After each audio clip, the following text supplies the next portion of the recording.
Good afternoon. I will now call the September 27th, 2023 Historic Preservation Commission meeting to order. This agenda was posted in compliance with the open meeting law, and all members are in attendance with the exception of the member Fayen on the telephone and member Davenport absent. A quorum is established. Please join me in standing and saying the Pledge of Allegiance. I pledge allegiance to the flag of the United States of America and to the republic for which it stands, one nation, under God, indivisible, with liberty and justice for all. The first item is the initial public comment period. Public comments during this portion of the agenda must be limited to matters on the agenda for action. Each person has up to 5 minutes to speak on a specific agenda item. The public may call in to 702-589-9629 to provide public comment. And while we wait for someone to call in, if there's anyone in the audience who would like to speak, please come to the podium and state your name for the record. Again, the number to call in is 702-589-9629.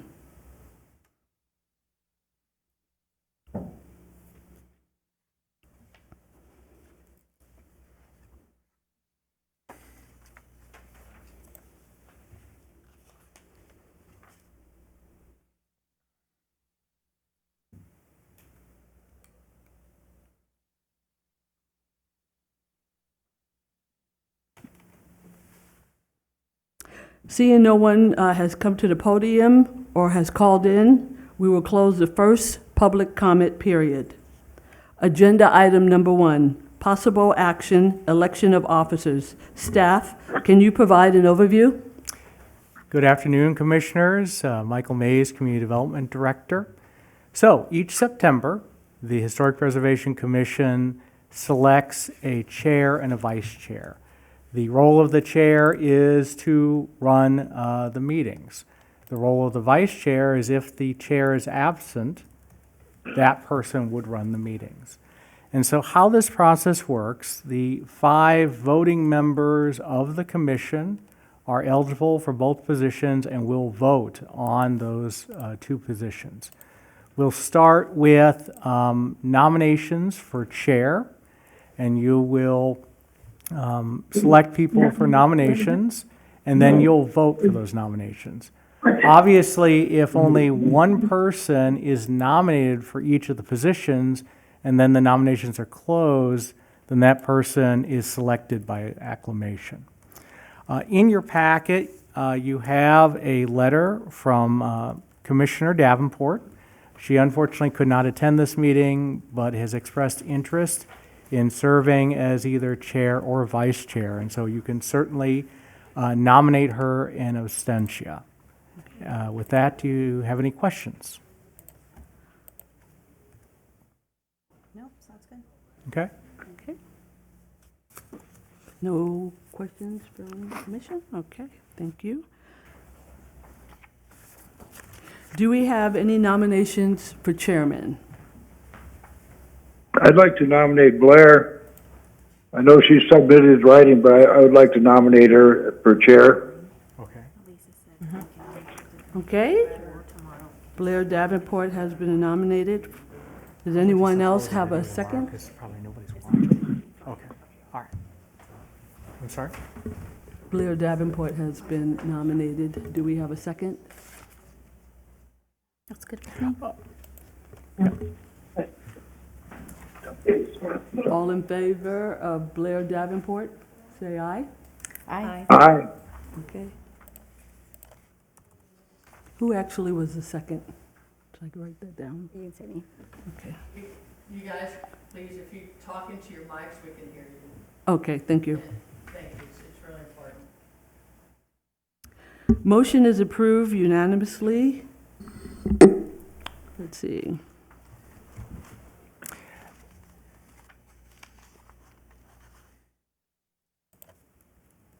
So since member Davenport was selected and was the only one presented for nomination, She will be the chairperson, so you can now move on to nominations for vice chair. Okay, so by acclamation, Blair Davenport has been selected chairman.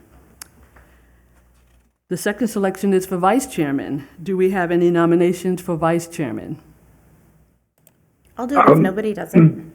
Denise, this is Glenn speaking. I'd like to be considered for nomination for vice chair. Okay,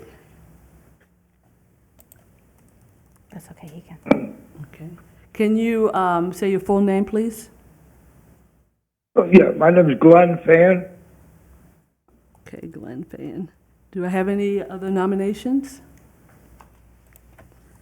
Okay, by acclamation, Glenn Fayen has been appointed for vice chair. Do I have a nomination to close for vice chair?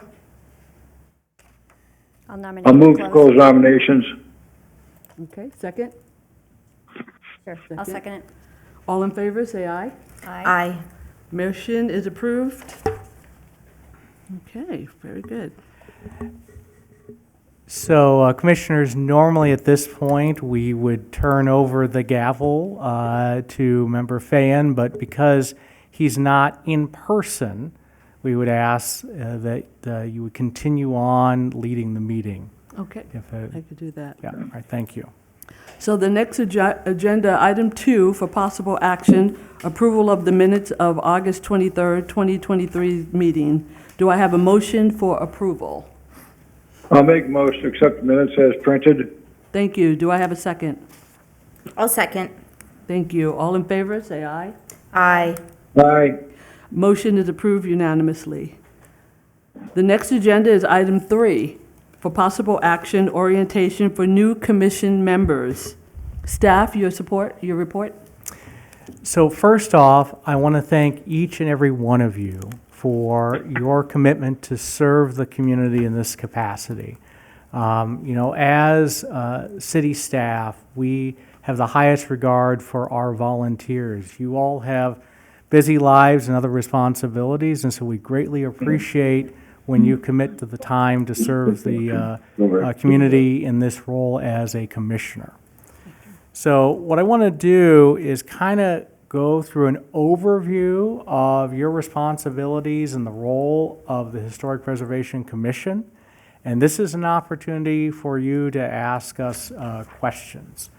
The first thing I want to highlight is Title 11, Chapter 27 of the City Code. This is the Historic Preservation Ordinance. A copy of that ordinance is at the dais for your reference and is on the city's website. This is the ordinance that provides the regulations for historic preservation efforts within the community. The Historic Preservation Commission's responsibility is to promote historic preservation in Boulder City by various means and to review applications for building permits for permits within the historic district as outlined by the code. The city contracts with Northwind Resource Consulting, and specifically with Courtney Mooney, who is a historic preservation historian. We utilize that firm's services to help staff review building permits for compliance with our city's ordinance, as well as with design guidelines, which I will get into a little later within this overview, and the Secretary of Interior standards for the treatment of historic properties. The Historic Preservation Commission has 5 voting members, and as part of the update to the code, the City Council created 2 non-voting members. Their role as being historic preservation experts is to provide guidance to the 5 members as you are making decisions on historic preservation issues. Michael, can I interrupt just a second? Sure. The live feed is not working. Okay. So maybe pass that on. I just thought I'd let you know, I mean, in case anybody else out there is trying to watch it. All right, thank you very much. We'll work on addressing that, and if we'll get that up as soon as possible. And Glenn, Okay, I'll go back to listening. Glenn, can you mute your phone when you are listening? Oh, yeah, I'm on my phone for this conversation, but I've got a couple other devices here. I was just gonna watch the live stream just so I can see people's faces. Okay, there's a mute button on your phone too, because we could hear your background. Oh, okay. I'll keep an eye on that. Okay.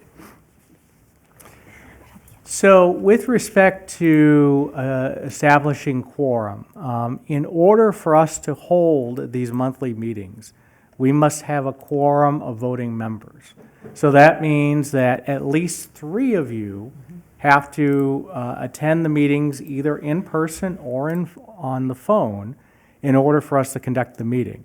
If we don't have 3 members, or even if we have the 2 non-voting members and just 2 voting members, we can't actually hold the meeting because we won't have had a quorum. So one of the things we encourage with our members is to let us know when you can't attend meetings, just so we can plan accordingly. Also, it's important to follow open meeting law guidelines in that you don't discuss matters outside of these meetings with the other commissioners. It's important that you have your deliberation here as a public body. And so that's the opportunity to evaluate. Certainly, as you are evaluating packets that you receive from the staff, don't hesitate to contact us. Staff is your resource. We're here to answer questions in advance of meetings, just so you can be better prepared for the discussion at the monthly Historic Preservation Commission meeting. What I'd like to do now is I'm going to go to the back of the room because I want to share with you some of the resources available to the commission on the city's website, as well as to the general public. So I'm going to walk back there and talk from the back. Okay.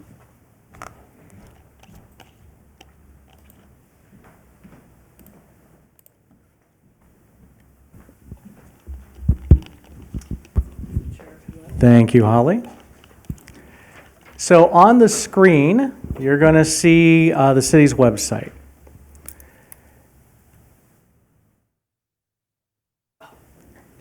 Just like he said. Thank you. And for the benefit of the public, if you go to bcnv.org, and you're going to see the landing page here. If you want to access historic preservation resources, all you do is you go to the Government tab, scroll down to Community Development Department, click on that, and then scroll down on the left side, the blue tab, to Historic Preservation. Here you're going to find a wealth of information about historic preservation within Boulder City. And included in that is preservation documents. So the first thing I wanted to reference, and I do have a copy for the members of the commission at the dais, is the historic district. Boulder City only has one historic district. This historic district, as you can see on the map, constitutes our downtown and surrounding residential neighborhoods. This was originally established in 1983 when the entire district was nominated for being considered with the National Register. Mm-hmm. And this was the basis for the creation of the historic district by the city in 2006 and 2007. As you can see, this includes, as I mentioned, the downtown area, Wyoming Street, portion of Utah, and then what we refer to as the avenues, to the south of Wyoming. But one important point, as you can see with the map, as you head east, Avenue G, H, and continuing on, those neighborhoods are not in the historic district. I'm going to talk a bit about this later, but I did want to highlight for the public and for the commission the city's historic preservation plan. In the city's 2025 strategic plan, one of the goals that was set by the city council, it was for the city to create a historic preservation plan. And so this was adopted in 2021. This plan lays out kind of current conditions of the historic district, but most importantly sets goals. These are goals that the Historic Preservation Commission was involved in creating and is the basis for guiding the Historic Preservation Commission in fulfilling the objectives of the plan. And I'm going to talk a little bit more about that later with a standing agenda item where we present the goals monthly to the commission and the status of fulfilling those goals. But this document is on the city's website for easy reference by our public, so you can have a better understanding of what the city is trying to accomplish with respect to historic preservation efforts. We also have reference here to the city's ordinance, which I mentioned earlier, for the public to review. I wanted to touch briefly on the Secretary of Interior standards for the treatment of historic properties. I'd like to describe that as the Commission is reviewing improvements within the historic district, there's really three pillars of what you are looking at in terms of the appropriateness of those improvements. The first is the Historic Preservation Ordinance. The second is how those improvements comport to the Secretary of Interior standards. And the third is with the adopted design guidelines that have been reviewed by the Commission and that have been reviewed by the City Council. Those are the three areas that you will be evaluating when you're considering proposals before you. Now, what staff is going to be doing with each of these and what we work with our historic preservation consultant, Courtney Mooney, on is making sure the staff reports address each of these areas and where the plans comply with these pillars and where they may deviate, so that you're better informed with respect to the decisions that you need to make on improvements within the historic district. And since I mentioned the design guidelines, I'm just going to pull up a couple of examples here. The Historic Preservation Committee, the precursor to the Commission years ago, created these guidelines. They look at different neighborhoods within the historic district and identify the characteristics of those neighborhoods and what's appropriate in terms of improvements that help to preserve the character of those neighborhoods. And so each of these guidelines is on the city's website, and again, they are geared toward different neighborhoods within the district. Now, having said this, over the last year, the Historic Preservation Commission has been working on updating these guidelines. And in working with Northwind, instead of looking at neighborhoods for the guiding principles, the focus is going to be more on the architectural history and character of the individual buildings within the district. Because you could have within one neighborhood several different architectural styles. And so as a commission, you're going to see the updated guidelines again, both for contributing properties and non-contributing properties. Now, since I mentioned that, I do want to bring up a reference on contributing and non-contributing properties.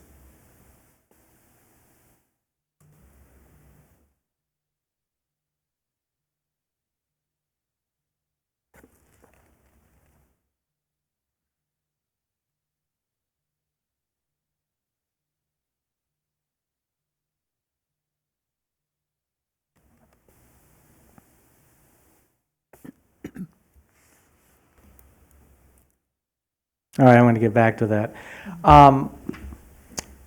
In 2020, Northwind conducted a survey of every property within the historic district. We have over 500 properties within the historic district.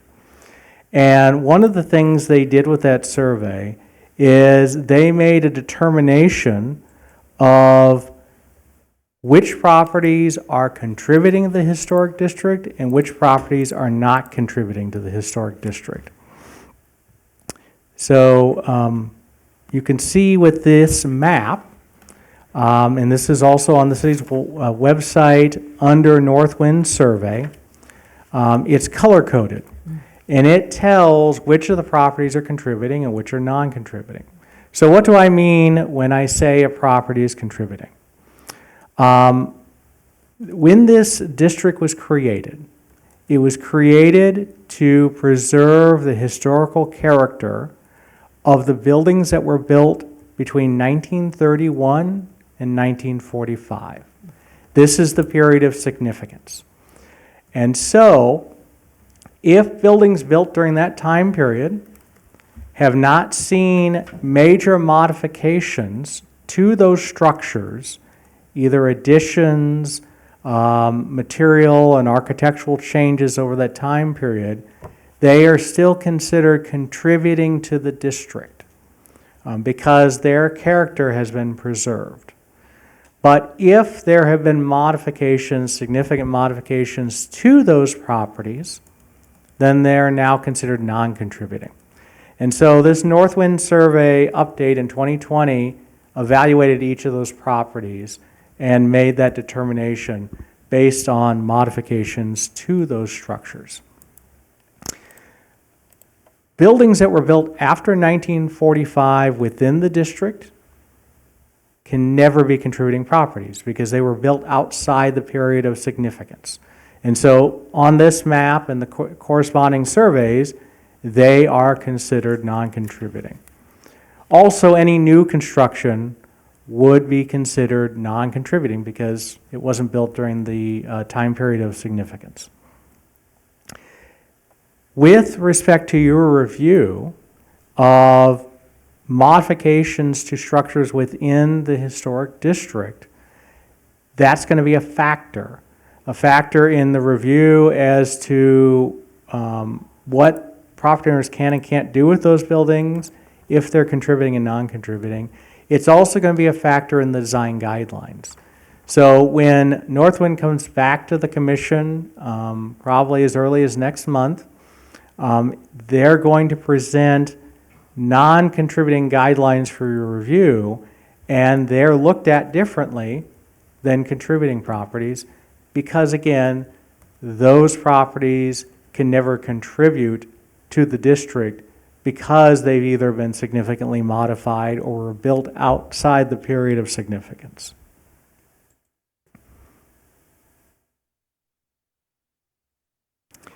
So going back to the preservation documents, you will find additional information here, resources for both the commission and the general public on the history of Boulder City and the historic district. It includes some background information on the historic water filtration plant, the original nomination to the National Register, and the original survey that was conducted in 1983. And so we would encourage both the commission and the public to use this as a resource and certainly to reach out to staff if you happen to have any questions about these documents or the resources here. So, Holly, thank you.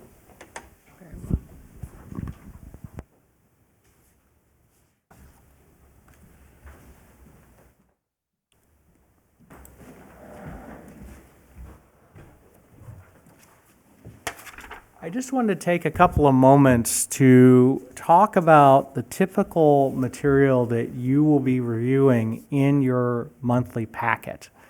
So you have the opportunity to receive the packet either electronically or a paper copy will be delivered to your home. That is your preference. And in that monthly packet, there's going to be several items.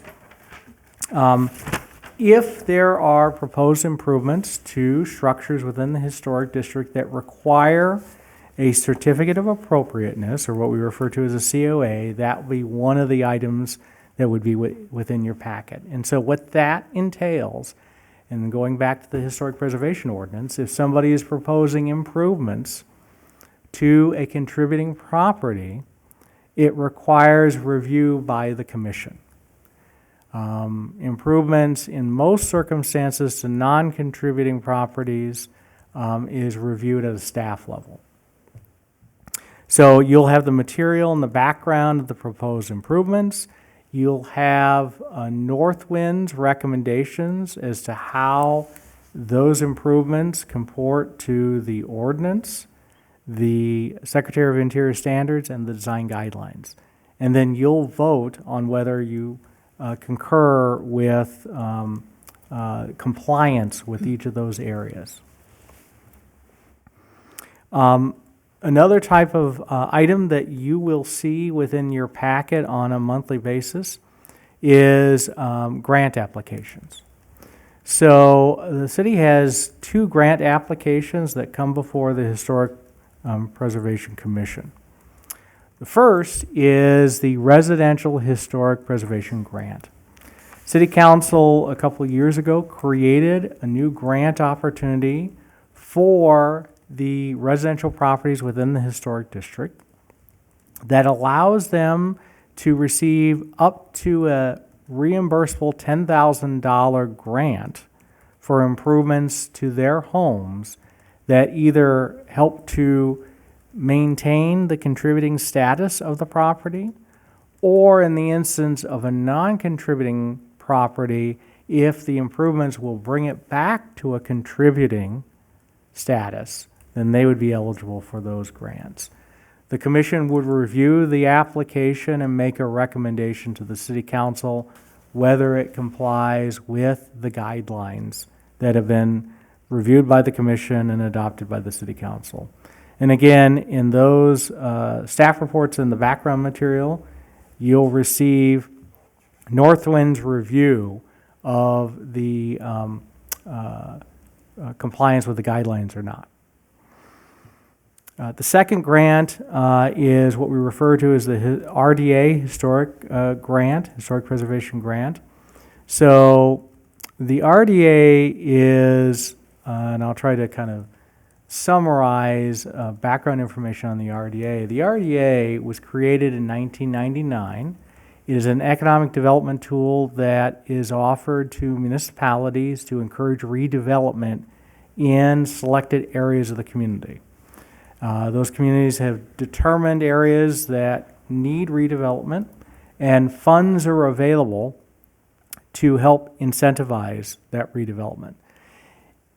For the purposes of the Historic Preservation Commission, that would be our downtown area, because the downtown area is in the RDA and is in the historic district. This can only be for commercial properties, not residential.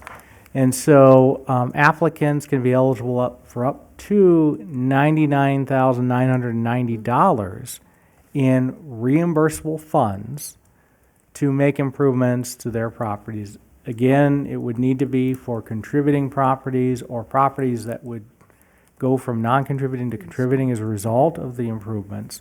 And again, you would be reviewing them for compliance with the guidelines. And again, staff will provide all the backup material to help you in your decision and ultimate recommendation to the RDA and the City Council. So I already mentioned the proposed guidelines. Ultimately, the Commission is going to be making recommendations to the City Council on updates to those guidelines. And so more will come over the subsequent months on that and reporting that out to you.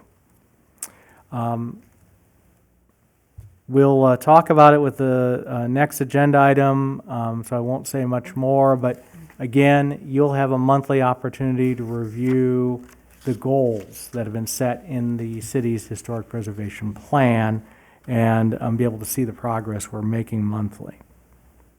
And then also, we update on what's going on in the historic district monthly with respect to agenda items. And so you'll see information on activities that are occurring within the district and can ask questions about that.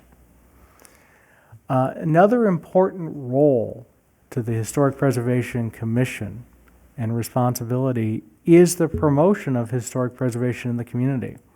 And a very important role played by the commission is organizing every May Historic Preservation Day. Some of you may have attended some of the activities that have been put on by the commission previously. This is the opportunity to interact with the community, promote historic preservation efforts, answer questions. And so there's been various activities over the years, like a tour of the LA Department of Water and Power building and their lodge. Last year, the commission did an extensive tour working with the Southern Nevada Railroad Museum in highlighting the history of the museum, the history of the railroad with the community, and we very much appreciate Dr. McMahon and his staff's efforts and volunteers in helping put on that event last year. So probably next month, we will start engaging the commission again in planning for next May's event. And so that's an opportunity for you to kind of build an educational program, an event for the community. So I've done a lot of talking, and I'm sure I've not covered everything, but this is your opportunity to ask me questions about your role as a commissioner. And certainly, this is not the end of that conversation. We would encourage you to reach out to us if you have any questions, both with the packet material as well as your ongoing role as a commissioner. Okay. Any questions? You were very thorough. I have a question. Is the mic working, I guess? Yep. So within the preservation district, if there were to be a new construction that was designed and developed to appear as if it looked like one of the historic structures, would that be under consideration for us, or the fact that it's new construction, it wouldn't matter at all? And with that, and that's a very good question, what I'd like to reference you to, I handed out as part of the ordinance, let's see, if you go to the back page of the ordinance, this ordinance references what we refer to as Exhibit A, the Certificate of Appropriateness Approval Matrix. And so what this does is it's a handy guide both for the commission as well as the public and staff to determine whether certain improvements are reviewed by the commission or reviewed at the staff level. And so you can see with respect to new additions, which would refer to construction, that we have for contributing properties, the commission review and non-contributing at a staff level. Construction new would be a review by the commission. So if somebody wanted to build a new house within the historic district, it would come before the commission. So this is a very handy guide to let you know what is reviewed by the commission and what's reviewed by staff. And there are houses in the district that have not been built new from the ground up, but they have significantly changed, but it still looks like it's a contributing property or like it, was, it had the same look as the other houses, the properties in that area. He had to go through this whole process, I would assume. I don't have the address of the house, but I know he did a lot of work on it. Okay. Maybe, maybe not. This is a relatively new ordinance that's been put in place, and so the prior ordinance that the city had for many years was just advisory. There was not regulatory components to it. So when this was adopted, now we have the contributing and non-contributing and this matrix to help guide us. Okay. I did have a question. Will you finish? Yes, thank you. I did have a question on the grant applications. So that's not a one and done. That could go on for a couple of sessions as we meet. We'll talk to you, like if somebody puts in for a grant, you would let us know the proposal was there, and that's something that could continually go on until the grant is provided, or is it a cut and dry thing? How is that process of getting the grant? So they would approach staff. We would give them the application materials and the guidelines. And we work with them to determining whether they would be eligible for the grant. And then if eligible, they would move forward through the application process, review by staff, review by Northwind. And at that point, it would be presented to the commission for your determination of whether it complies or not. In most instances, if it's before the commission, we believe it meets the guidelines. But there may be instances where we're highlighting some areas that are unclear, and so that's where we would have the commission weigh in to give your recommendation that would go on to the council. Okay. So it's our approval, then it goes to the council for the final approval? Correct, City yep. council. Okay. Any other questions? No, Okay. just answered Very mine. thorough. Very thorough, Michael.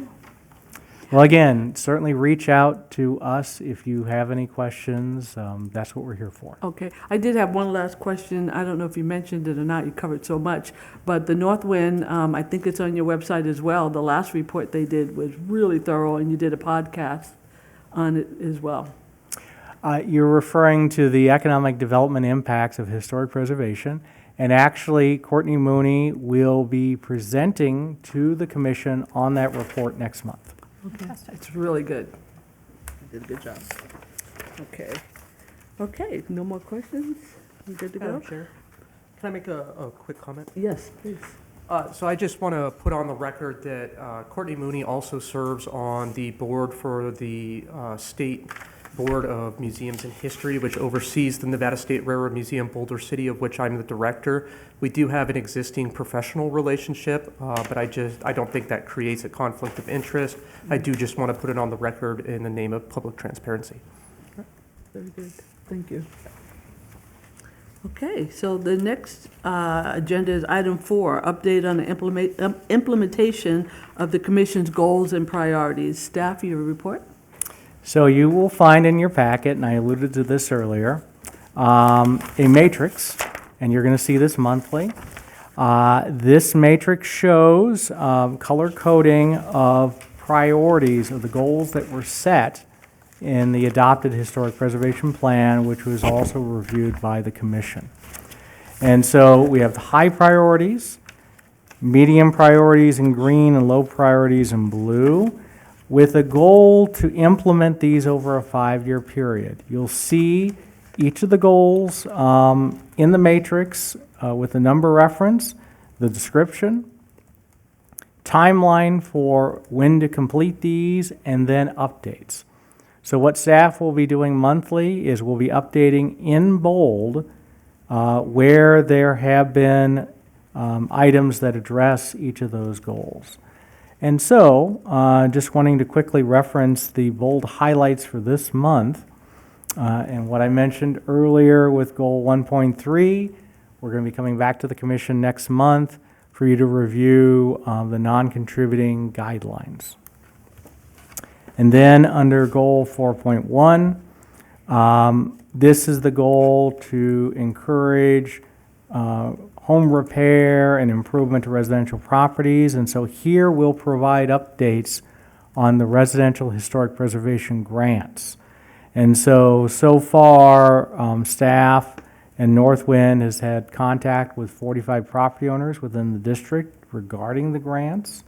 And 2 applications have gone through the process and received approval from the city council.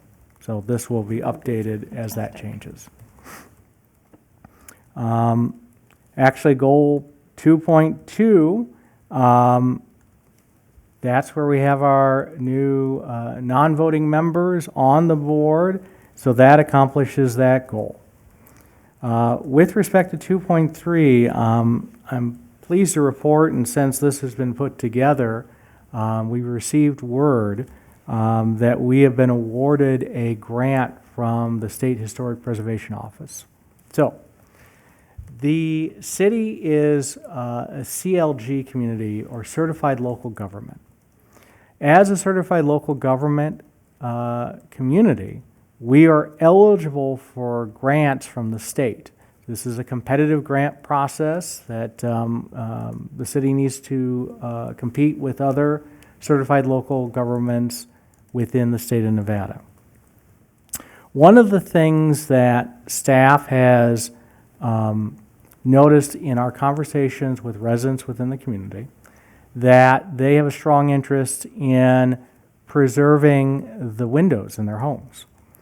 The challenge is there are no contractors that have the expertise to do this work. So staff working with Northwind and the city of Las Vegas applied for a grant to put on a workshop next spring, that would train local contractors in window restoration efforts. The opportunity would be, once they're trained, then they can go out and do that work, that much needed work within not only Boulder City, but within Southern Nevada. So there will be more details on that grant program as we move forward. Interesting. That's a neat opportunity. And then we have the update on 5.1, which is the economic development benefits, which will be presented to the commission next month. Any questions on the goals and the updates? No. Okay. The next agenda is item 5 for possible action, discussion/update on the status of properties in the historic district or other potential eligible properties. Staff, your report. So you will see within your packet material, and this is a pretty standard report that will be provided each month, which does show activity, particularly activity that would not come before the commission, as to what's going on with proposed improvements within the district. And it's the opportunity for the commission to ask any questions of that material. This will also be an opportunity for us to highlight the progress on another grant the city received from the state. This is what we refer to as a CCCHP grant. City received a grant in the amount of $200,000 to help with preservation efforts with the historic water filtration plant. And so this is a project that the city will be undertaking over the next several months. It needs to be completed by May of 2024. Our focus on those funds is to help with asbestos and lead-based paint abatement within that historic building. Any questions? On that last one, you were talking about the abatement of asbestos. That could be really expensive because all the buildings are old. Yes, but it's an important step toward ultimate preservation efforts with the historic water filtration plant. Wow. That's a big undertaking.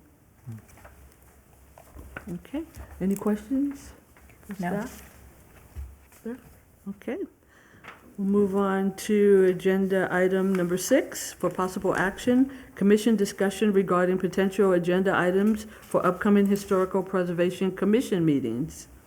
Now is the time for the commission to identify possible future agenda items. And if I may, just to kind of provide some additional background material, this is a standing agenda item so that the commission can have dialogue with staff on expectations on items that would be on the next month's agenda. Obviously, there's going to be the regular reporting out that we do that I've highlighted. And certainly if there's any certificate of appropriateness applications or grant applications, they will automatically be on the agenda as the need arises. But if there was something that the commission wanted to discuss, this would be the opportunity for you to highlight that and then vote collectively on having that item at the next month's agenda. Any questions or discussions? No? Okay, we'll move on. Let's see, I think that's it as far as item in the agenda. We have a final public comment period for the evening. The public, if you'd like to call in, is 702-589-9629. Again, that number is 702-589-9629. 702-589-9629.